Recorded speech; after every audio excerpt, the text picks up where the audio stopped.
Hello students, welcome back to my YouTube channel professor Shubham Tiwari, जहां पे चल रही है हमारी T Y BAF class sem 5 financial accounting 6 का वैल्यूएशन ऑफ शेयर। जो भी बच्चे ध्यान रखना, स्टार्टिंग से माइंड सेटअप करना। अगर कोई बच्चे ने वैल्यूएशन ऑफ शेयर पिक किया है तो ऑब्जेक्टिव ये होना चाहिए सर कि अगर ये 8-7 के पैटर्न में बना तो 8-7 आउट ऑफ लेके आना, या फिर 15 का बना तो 15 लेके चलना है। और जो हिसाब से पेपर पैटर्न हुए 22 के बाद से 15 के ऑप्शन में 15 ही बना, मीन्स वैल्यूएशन ऑफ शेयर के ऑप्शन में गुडविल का कॉन्सेप्ट बना है। क्लियर? इसलिए मैं प्रीवियस ईयर पेपर पे भी कंप्लीट चल रहा हूँ। 18 का करा दिया, सिर्फ 18 एंड 19 में ऐसा था कि ये टॉपिक 8-7 के पैटर्न में था और गुडविल के साथ में था, बट उसके बाद के जितने भी पेपर हुए सब बाद में शिफ्ट हुए हैं। जितने भी बच्चे चैनल के साथ कनेक्ट हैं, आई होप हर एक बच्चे को इंट्रिंसिक वैल्यू मेथड का ये टेबल या फॉर्मेट समझा होगा, याद हुआ होगा, एंड यील्ड वैल्यू मेथड का ये कॉन्सेप्ट क्लियर होगा। अगर ये कॉन्सेप्ट क्लियर है तो आज की वीडियो जो होने वाले मीन्स 2019 का जो पेपर है वो आप इजिली सॉल्व कर ले जाओगे। तो चलिए स्टार्ट करते हैं आज की क्लास।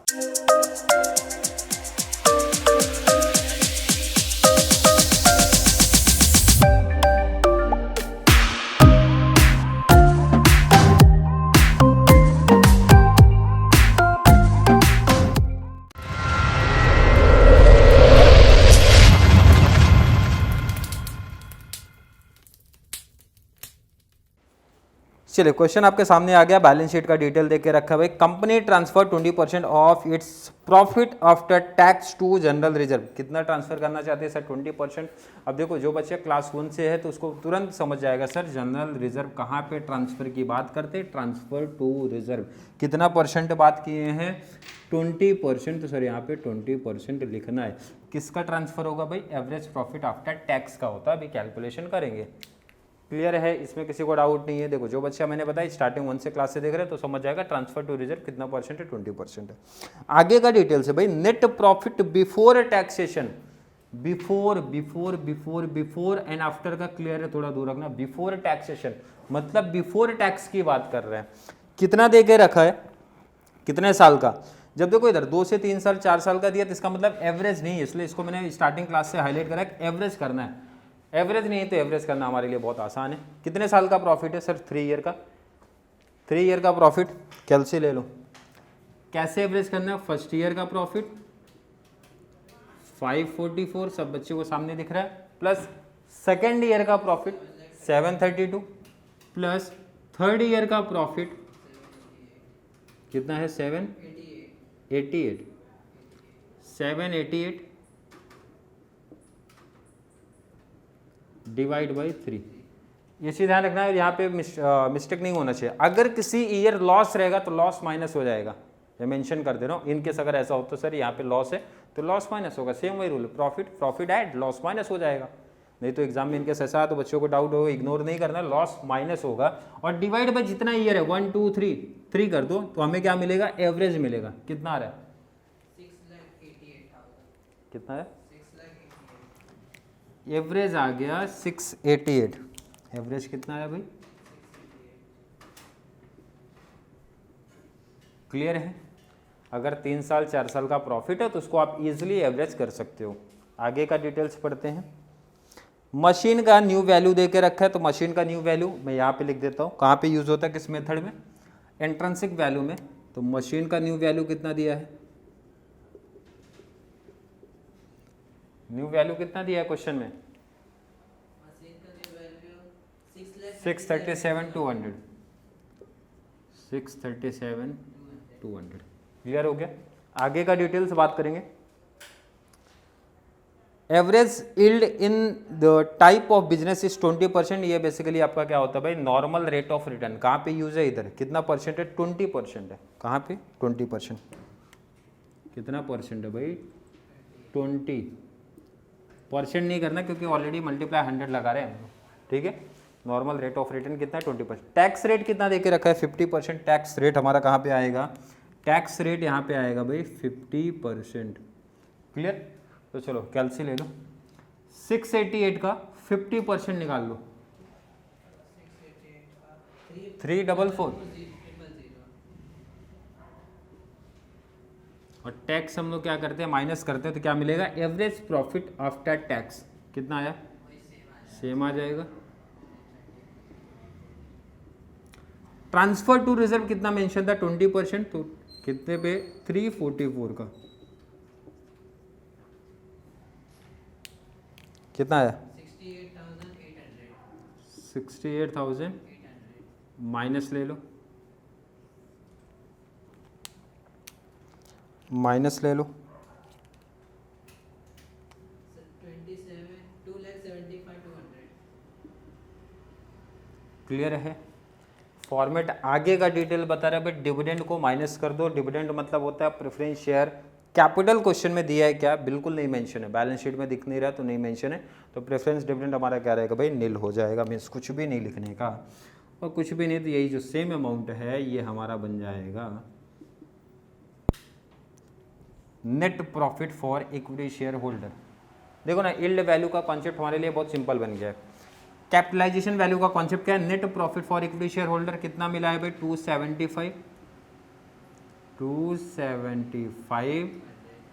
इंटू 100 डिवाइड बाई 20 ले लो, इंटू 100 डिवाइड बाई 20 कितना कितना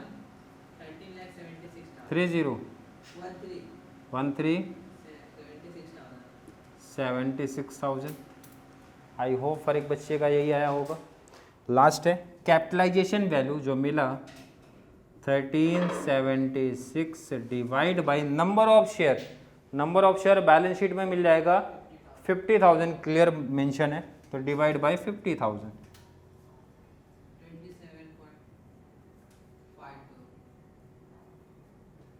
क्लियर है, सिंपल है। जो बच्चा स्टार्टिंग क्लास से मेंशन मैंने किया कि अगर किया होगा तो ये फॉर्मेट क्लियर था, वैल्यू सिर्फ अपने को पुट करने आनी चाहिए। अब बात करते हैं ज़रा इनकी इंट्रिंसिक वैल्यू मेथड। ये तो बहुत इजी है, असेट साइड उठा लो। असेट में अगर कोई न्यू वैल्यू दिया है तो सबसे पहले उसको लिख लिया करो, बाकी बुक वैल्यू से कॉपी कर लिया करो, क्योंकि एडिशनल डिटेल हम पढ़ चुके पहले भी और वैल्यू सब पुट अप कर चुके, तो इसका मतलब कोई न्यू वैल्यू अब नहीं आने वाली है। तो मशीन के बाद क्या है, फर्नीचर। अब चलो बोलना स्टार्ट करो। बुक वैल्यू बैलेंस शीट से उठाना है, कितना है 2 लाख। चलो नेक्स्ट। स्टॉक 12,40,000 कितना 12,40,000। Next. Debtor 4,12,000 4 12,000। Next. Cash in hand 6,000 cash in hand 6,000। Cash at bank cash at bank 8,68,000 8। Next. बस। इसका टोटल ले लो 33,63,200 कितना 33,63,200। ये एसेट का आपका टोटल आ गया। इसको हम लोग क्या लिख देंगे, टोटल ए। असेट के टोटल का कॉन्सेप्ट क्लियर है। अगर न्यू वैल्यू दिया वो लिख दिया करो, बाकी बुक वैल्यू बैलेंस शीट से कॉपी कर लिया करो। ध्यान रखना असेट का कॉन्सेप्ट बहुत सिंपल है, न्यू वैल्यू है, न्यू वैल्यू लिख दो, बाकी सब बुक वैल्यू से लिखना है, और फिक्टिशियस असेट्स को इग्नोर करना है, वो चीज़ माइंड में आप रख लेना। इसमें से आप लेस करोगे, सेकेंड पार्ट, लेस क्या करना आपको, एक्सटर्नल या फिर आउटसाइडर लायबिलिटीज। Outsider liabilities. चलिए आउटसाइडर लायबिलिटीज में देखते हैं क्या क्या है आपके पास। क्रेडिटर्स है, प्रोविजन फॉर टैक्सेशन है, दो ही दिख रहा है तो दोनों लिख दो आप। पहला creditors provision for tax, creditors कितना है 18। नेक्स्ट प्रोविजन कितना है 3,96,000। ऐड कर दो, 12,40,000। दोनों का प्लस कर लेना है आपको, कितना आ रहा है 41। 14। चलिए 14। ये क्या मिला हमें टोटल, और इसको हम लोग क्या लिखेंगे बी। एसेट्स का जो टोटल है माइनस लायबिलिटी का टोटल कर देंगे, कितना आ रहा है 21,49,200। मीन्स आपको ये टोटल दिख रहा है, इस टोटल से ये टोटल माइनस हुआ आंसर हमें मिला amount available for equity share holder, तो लिख दिया करो साथ में इक्विटी शेयर होल्डर। कितना मिल गया, वैल्यू पुट करो amount 2149,200 divide by number of share 50,000 था, तो डिवाइड बाय 50,000 कितना आ रहा है 42.98। क्लियर कॉन्सेप्ट है।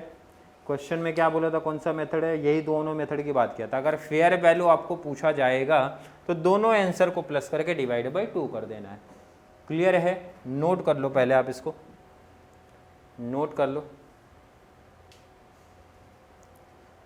आई थिंक हर एक बच्चे का कॉन्सेप्ट क्लियर था। अगर मैं बात करूँ 1 2 3 4 5 में जितने भी टॉपिक आपने पढ़े उसके बाहर यहाँ पे अभी कुछ नहीं दिख रहा, कुछ नया कॉन्सेप्ट ही नहीं है।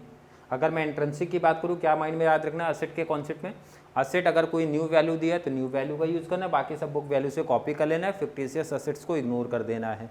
असेट का टोटल आएगा, माइनस कर देना आउटसाइडर लायबिलिटी। आउटसाइडर लायबिलिटी की सीधी अगर मैं बात करूँ किसको इग्नोर करना है, equity share holder, preference share holder means owner's fund आप बोल सकते हो, सीधा सीधा ओनर्स फंड को हटा दो। ओनर्स फंड में कौन आते हैं, share capital, reserve and surplus. Share capital की जब मैं बात करूँ, इक्विटी शेयर, प्रेफरेंस शेयर को इग्नोर कर दो, नहीं लिखना है। और रिजर्व एंड सरप्लस में कौन कौन दिखने वाला है, जितने भी हमारे रिजर्व होते हैं वो पीएनएल, सिक्योरिटी प्रीमियम, उसको इग्नोर कर दो।